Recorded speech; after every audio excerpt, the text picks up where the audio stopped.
Bill?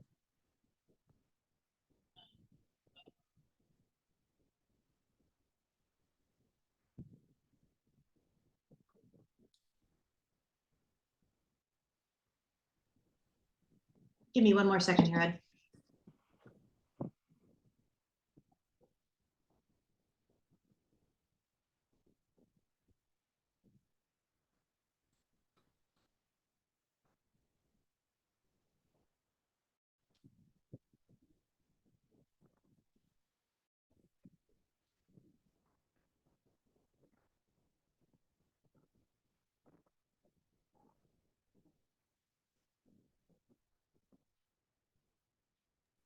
Ed, can you see this? Yep. Okay, great. Thank you. Yeah, you have a panel, you have a guest already in the way. Yes, thank you. Take care. Okay, bye.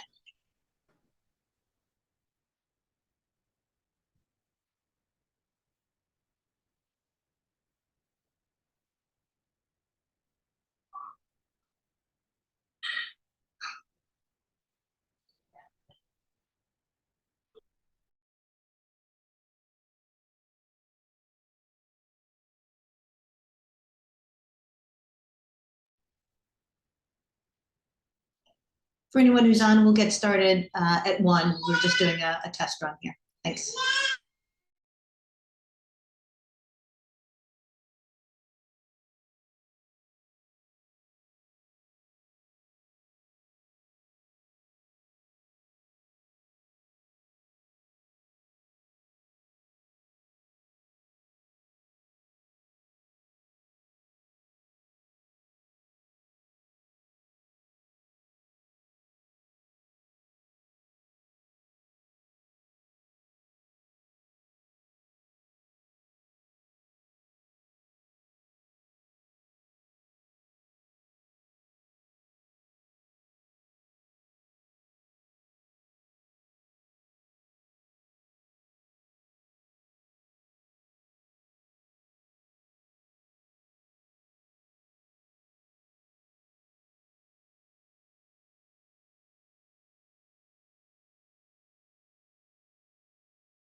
Hi, everyone. Thank you for joining. We'll get started in just a few minutes.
Hi, everyone. Thank you for joining us this afternoon.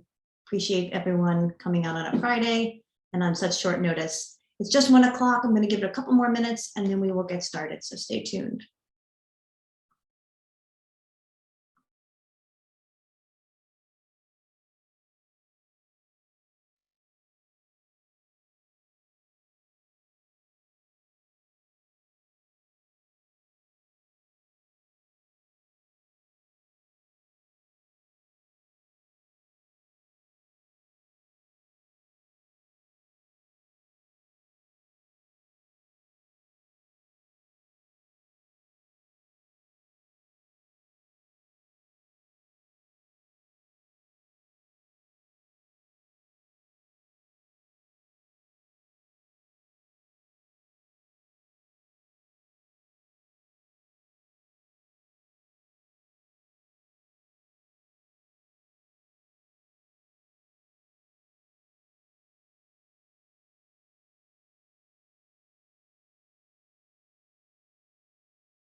Okay, good afternoon, everyone. How are you? Thank you for joining us today. It's a little after 1 o'clock here on the East Coast, so I thought we'll go ahead and get started.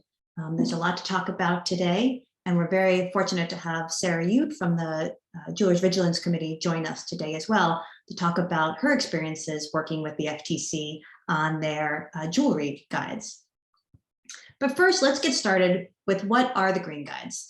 And I do have a PowerPoint here, but just to sort of guide us through our conversation today, I'm going to talk for a little bit about what the guides are, what we're expecting to see happen over the next couple of weeks, and then we'll open up and then Sara will talk, and then we'll open it up to questions for folks. So feel free to put them in the chat, and we will do our best to answer them as we go along.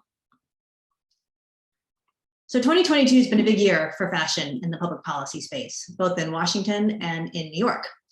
We've had legislation in both DC and New York, as well as California. And now we have the green guides, and they're finally being updated. So today we're going to take a look at what these guides are, why they're doing an update, sort of what the regulatory process is, and what you can do. And then finally, we'll hear from Sara to talk about her experiences working with the FTC. First, for those who are not familiar with what Politically in Fashion is, we're a collective for all those in the fashion industry, whether it be a designer, a retailer, manufacturer, lawyer, student, consumer. And it's a place for you to learn about and engage in legislative and regulatory issues that are important to the industry. Our mission is to educate, empower, engage. We want to educate individuals on key issues, such as the green guides, so that you feel empowered to then engage with your elected or regulatory representatives.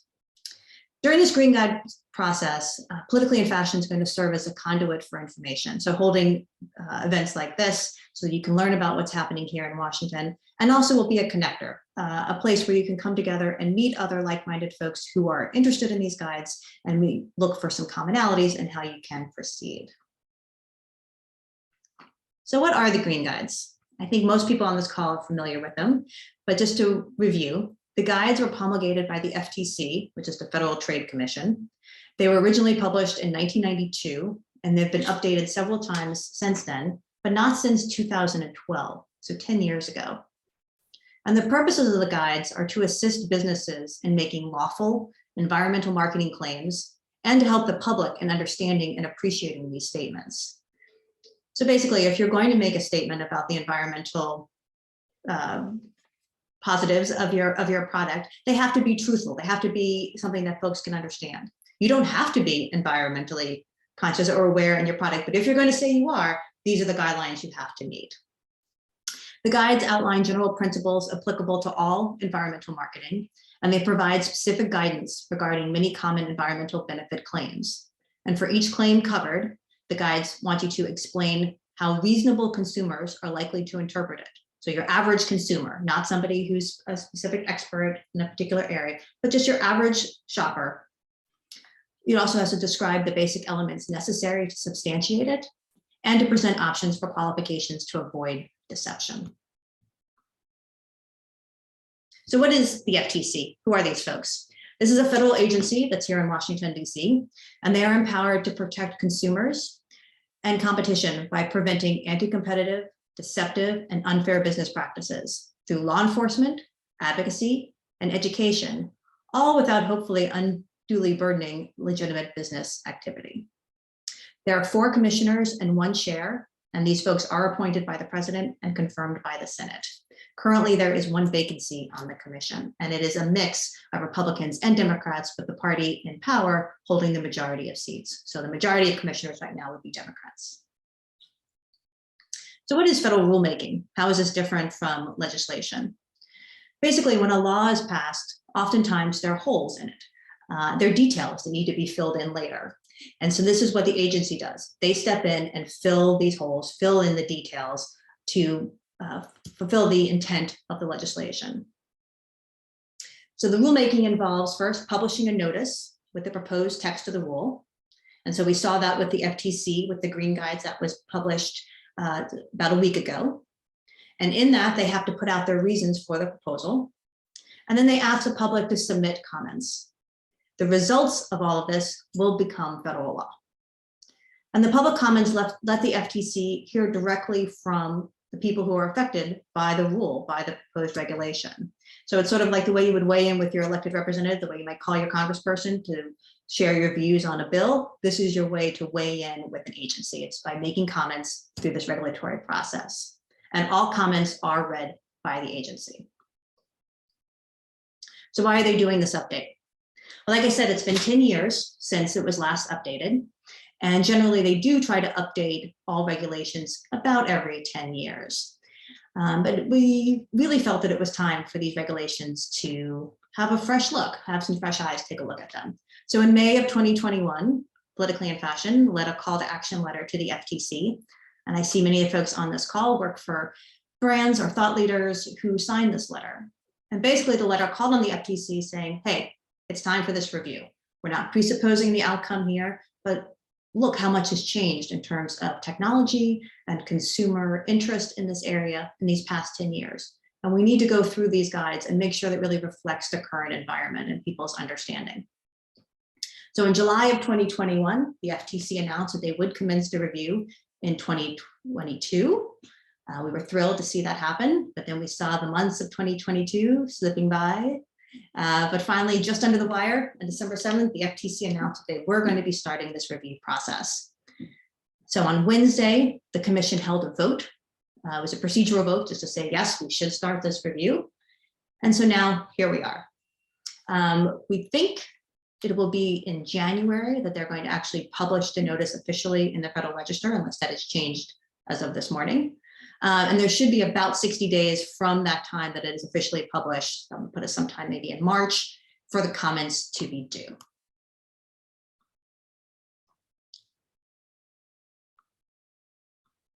So what do we think the FTC is looking for? Well, they said in the notice that they put out already, these are a couple of the areas they're going to be talking about.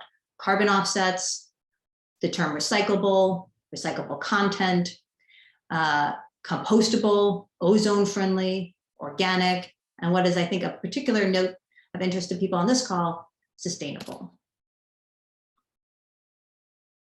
They have a lot of general questions that they have already put out for folks to comment on, a lot. And I've listed them all here. We're not going to go through all of them, but I just want folks to get a sense of what is out there. And so you see what I've bolded in red, sort of the themes here. You know, do we still need the guides? What are the benefits? What are some modifications?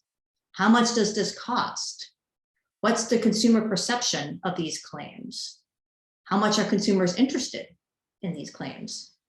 How much does it cost businesses to comply, particularly small businesses? What's not in the guides? What should they start to be looking at?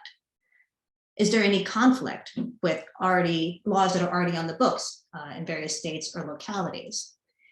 Are there international laws that the FTC should be looking at? Think about what the UK and the EU have been doing in this space. I think they may want to take a look at that. So those are just the general questions. And then there's some specific questions that they've already put out there. And I think two of interest to this group would be organic and sustainable. Both of these are terms that the FTC affirmatively chose not to address the last time they did the guides in 2012.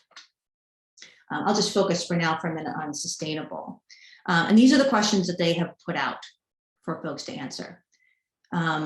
Should the commission revisit the determination about sustainability? They determined they didn't have enough information last time. Well, I think it's fair to say that circumstances have changed in these past 10 years. It's hard to see an advertisement that doesn't somehow claim to be sustainable, whether it be for an item of clothing, an accessory, an experience, travel, even a restaurant. So I think there's going to be a lot of discussion about the commission at least taking a look at this term. If they are going to look at sustainable, what should the guidance say? What kind of evidence is out there, and how much do people understand the term sustainable? I think we've all been on lots of webinars and at different programs where that's the whole topic, right? What does sustainable mean? What do people really understand it to mean? And so I think this is going to be ripe for a lot of discussion going forward in these next 2 months. A few other specific questions they'll be looking at about carbon offsets. I touched on these before: compostable, degradable, recyclable, things like that. Okay, so what can you do? This is out there now. First off, I would recommend reviewing the existing guides. They're available on the FTC's website. And we can share all this information afterwards, some links for folks where you can go to read more about it. So take a look at the guides that are out there. Think about the ones that maybe pertain to your business or your personal interest, and see, do they still make sense? Should there be changes to them? How can you substantiate the claims in these different categories? Then go through and take a look at these questions that the FTC has put out there. Again, we can provide a link to those later on, but those are the ones I just sort of highlighted before. Take a look at these questions. Take a look and see which ones you feel comfortable answering, which ones you want to engage on, which ones do you have data on.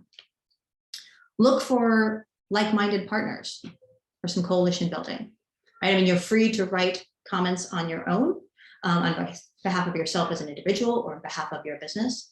But I think it's always your strength in numbers, right? So if you can have some coalitions built, look to identify like-minded partners that may want to weigh in as a group on certain provisions or certain questions. Data. I think this is an area where we do not have a lot of data. And I think the FTC is not too subtly saying they would like some data.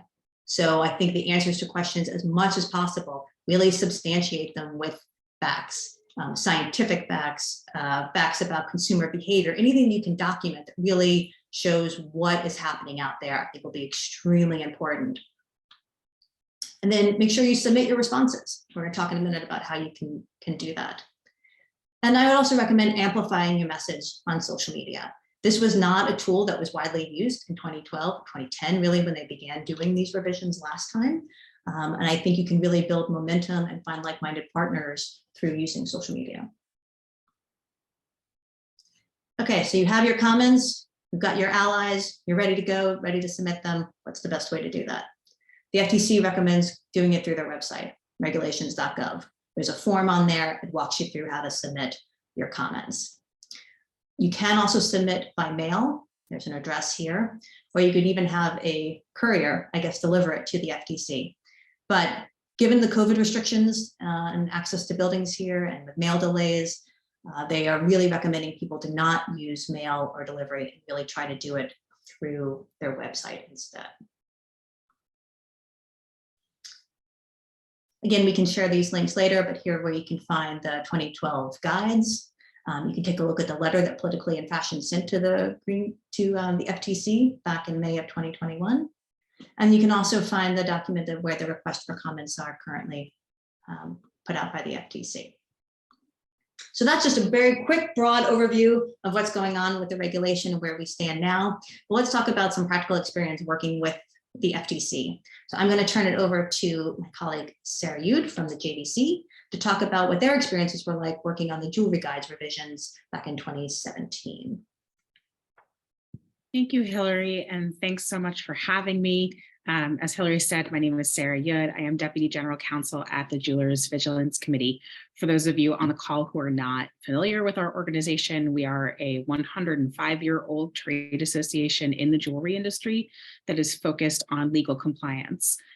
So we serve the entire jewelry supply chain, and we help jewelry businesses make sure that they are following the laws and help with compliance issues that come up. So I was actually hired at JVC back in January of 2012 for the purpose of beefing up the legal staff for the review of the jewelry guides.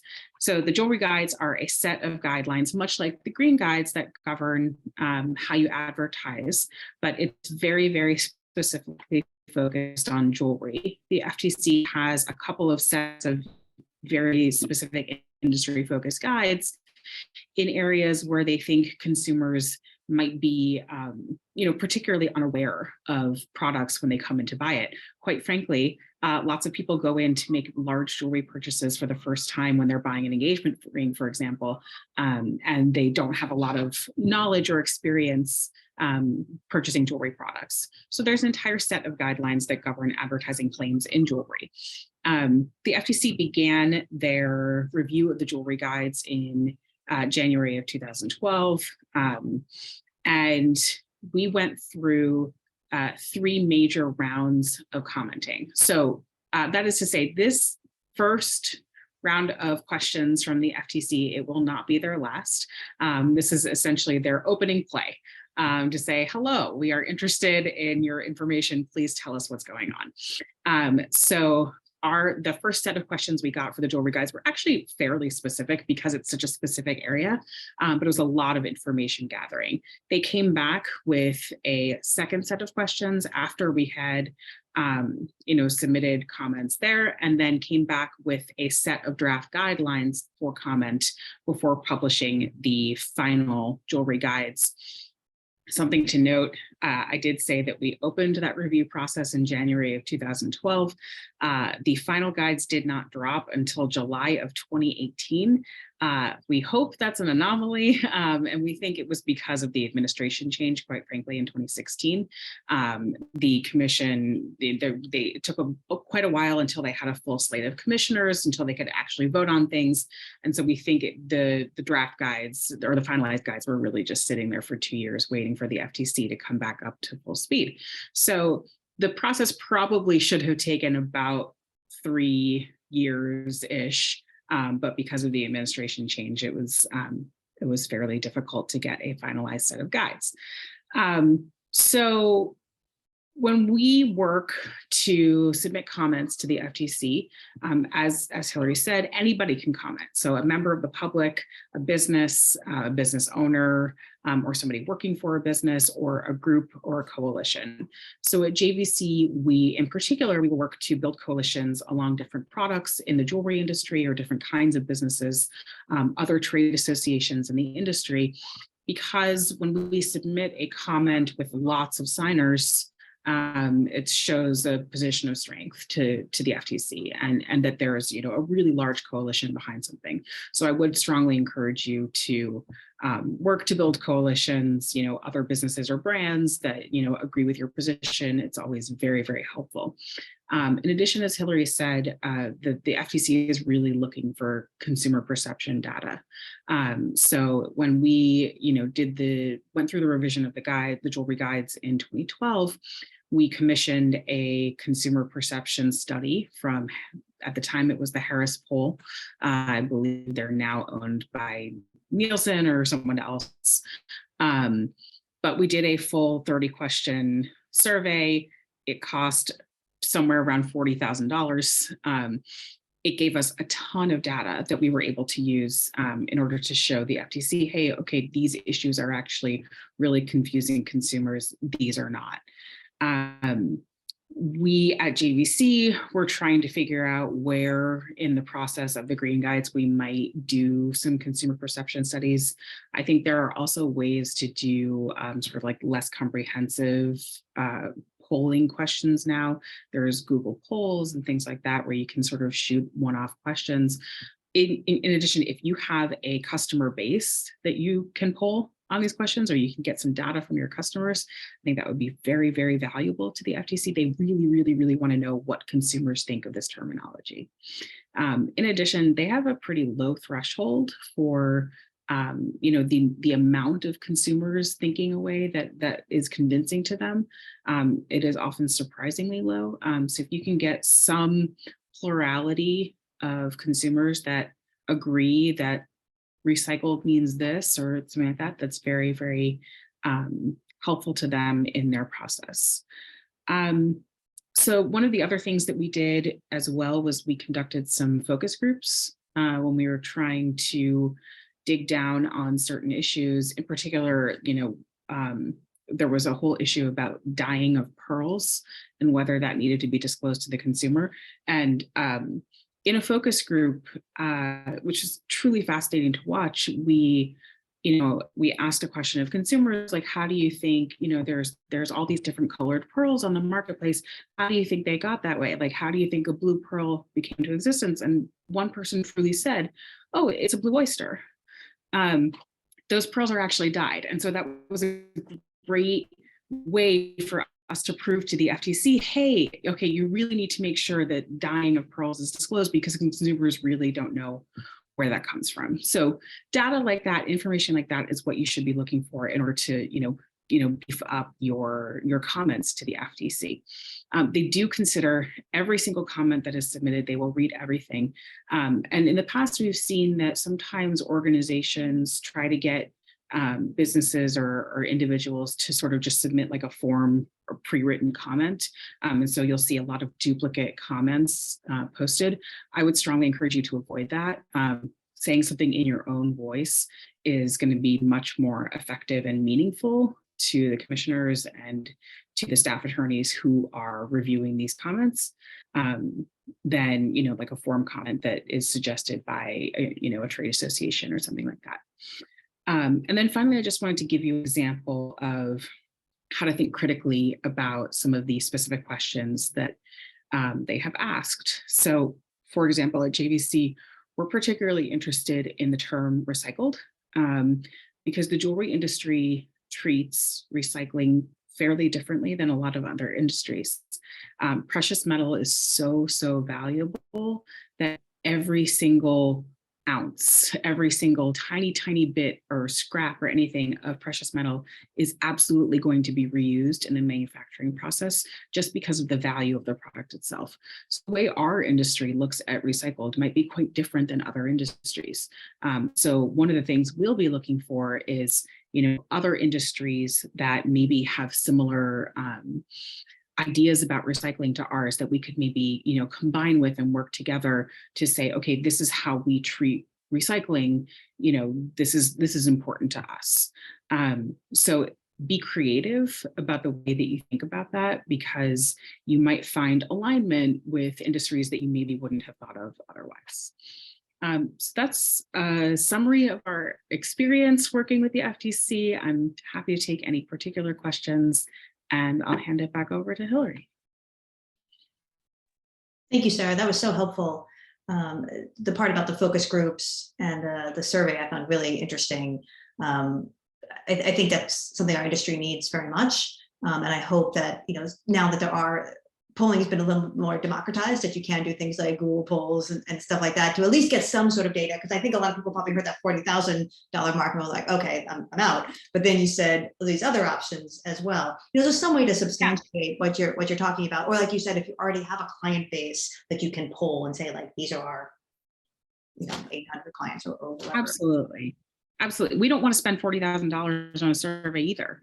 Right. So we're going to be looking for creative ways to do that separately ourselves.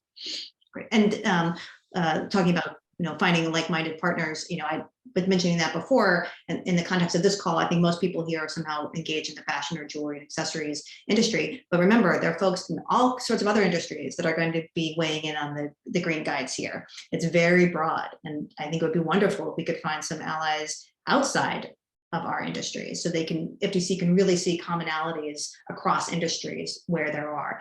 Again, may not be for something like recyclable because it's a very unique situation that you're in, but there may be plenty of other ones that there are. So definitely that's something to keep in mind, going forward.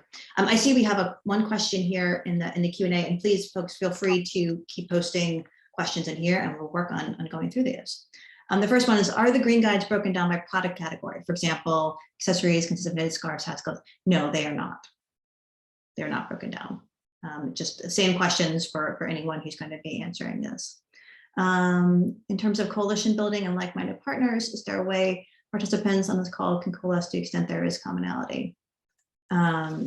This is something that we're leading. So right now, this is just a sort of an informational session here. We wanted to get this information out to folks before the holidays started. I think it's really difficult that they're looking for comments, right? That's probably the busiest time for many folks on this call.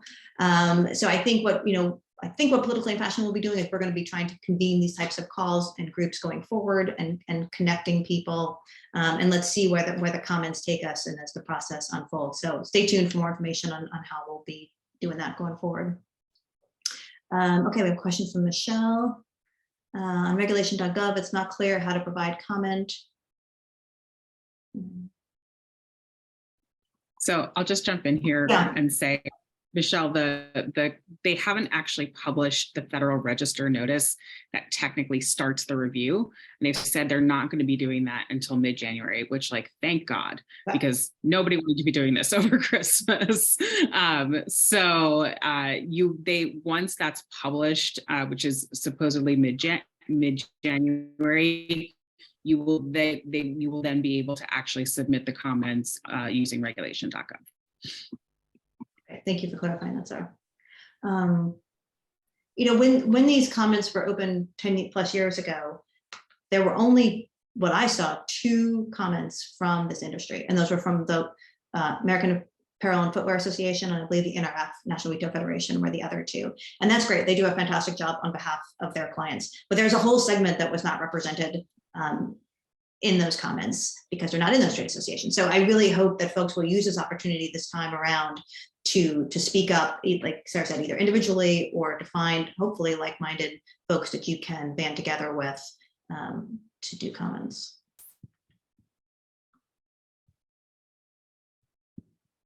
You have any other questions?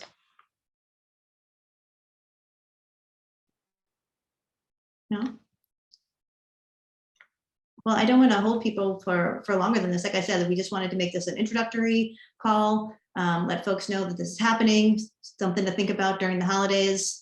And then I'd say, you know, early January, especially once the notice is published, let's regroup and have some more conversations. But please feel free to reach out to me in the meantime. My email is hillary@politicallyinfashion.com. My name just has 1 L. I think we have one more question. Is there interaction with global vendor suppliers considering most final products are not all made in America? Not sure where that question is going. I apologize. But I think, you know, if you're advertising here in the US, you're going to be subject to these rules. So hopefully that sort of answers your question. Oh, this is the $64,000 question, right? Curious about your thoughts on whether and how a definition of sustainability can be crafted and whether it's like B Corp criteria. Yeah, I think this is going to be a really tough one for them to tackle. The fact that they're even recognizing that they do need to address this, I think is a big step. I know I have a hard time defining the term. Personally, where I come out on is I think there ought to be some guardrails on the term. So it's not just something you can just throw around. There have to be some way to substantiate it. I don't think that necessarily means a hard and fast definition, but that's my perspective on it. But I think that's where the data issue comes into play. Some sort of data that backs up when you're saying something is sustainable, because it does mean different things to different people, sustainable. And, you know, can there be one definition about this? Can we at least put some parameters on it? We'll have to see where that goes. But if that's something that's important to you, and if you have data on this, I think that's the type of thing that will be really useful for the FTC to hear. On our side, we've seen a huge proliferation of this claim in the jewelry space without any data to back it up, because there is no requirement right now. If you say something is sustainable, there's no definition. So it's certainly something that we're very interested in on the jewelry side, and hoping that other industries are as well.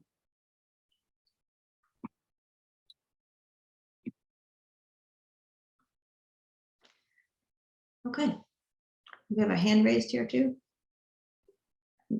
Amanda? I think I can put it down so you can talk. Amanda? Hi, ladies. Thank you so much for hosting this. I do have a question. We work with a lot of European companies that have really stringent rules about what they consider sustainable. And they also have ways that we can verify it.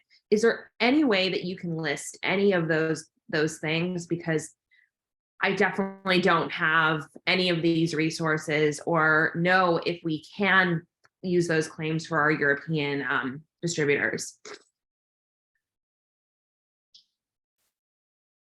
I'm sorry, I'm not quite understanding the question.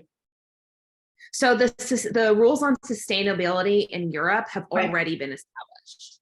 So in Europe, in order for us to claim sustainability, we have to have certain things that we fall into. Sure. But I don't even know what those things are, and I don't know how to get that verification. Is there any resource that you can recommend where I can figure out how to do this, and if we even qualify? Well, I know in the UK, they have their equivalent essentially of the green guides, the 6-point rules that just came out last year. I can send you a link to that. And I think the EU, they have some in development, some on the books. There may be somebody else on this call who's more of an expert on what's happening in Europe and then can connect you with them. If there is somebody, maybe just throw that in the chat real quick.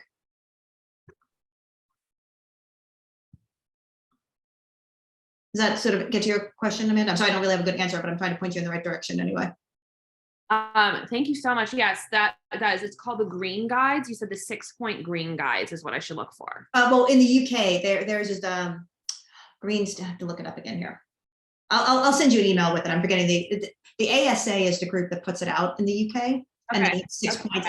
It's called something. Ours is the green guides. Theirs is a similar term, but I can send you the link to that one. Oh, wow. Thank you so much. I really appreciate your time.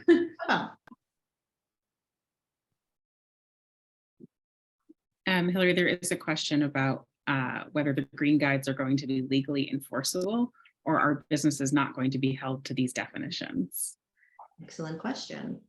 Yeah, so these are guidelines. The FTC can bring action against a company that violates them. There's not a private right of action with this, and they are sort of a gray area, right, about how legally enforceable they are. And unfortunately, in the last few years, the FTC has brought very few cases. I think a few years ago, there were a few on bamboo, you saw, and 1 or 2 others. But I think that'll be interesting to see. They don't seem to touch on that in the questions they've put out there. Like, what should the FTC be doing with these guides, and how to hold companies accountable for violations? Yeah.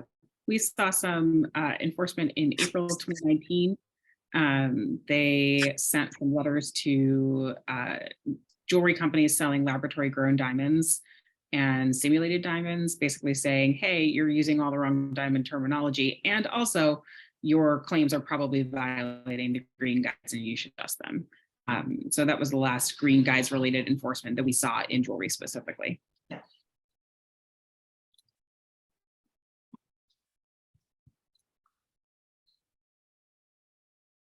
Okay, I think we covered the questions that are here, but I know we'll all have questions more going forward. And I look forward to continuing this conversation. Again, please feel free to send me an email if you have any other questions. Look for an update sometime early to mid-January. We'll reconvene.